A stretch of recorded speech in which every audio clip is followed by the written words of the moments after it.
We have senior quarterback Noah Riley, Noza Minaka, and we have Jonah from B period. They're just gonna throw the ball, and then I'm gonna talk to you guys about the gyroscopic effect. Down. And go.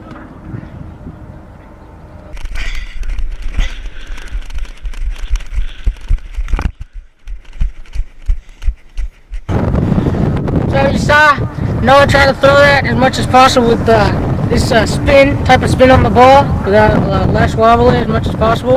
And the reason for that is the gyroscopic effect, and that's basically when throwing a football, you want to throw it again as much as possible, as with a spin that's not wobbly.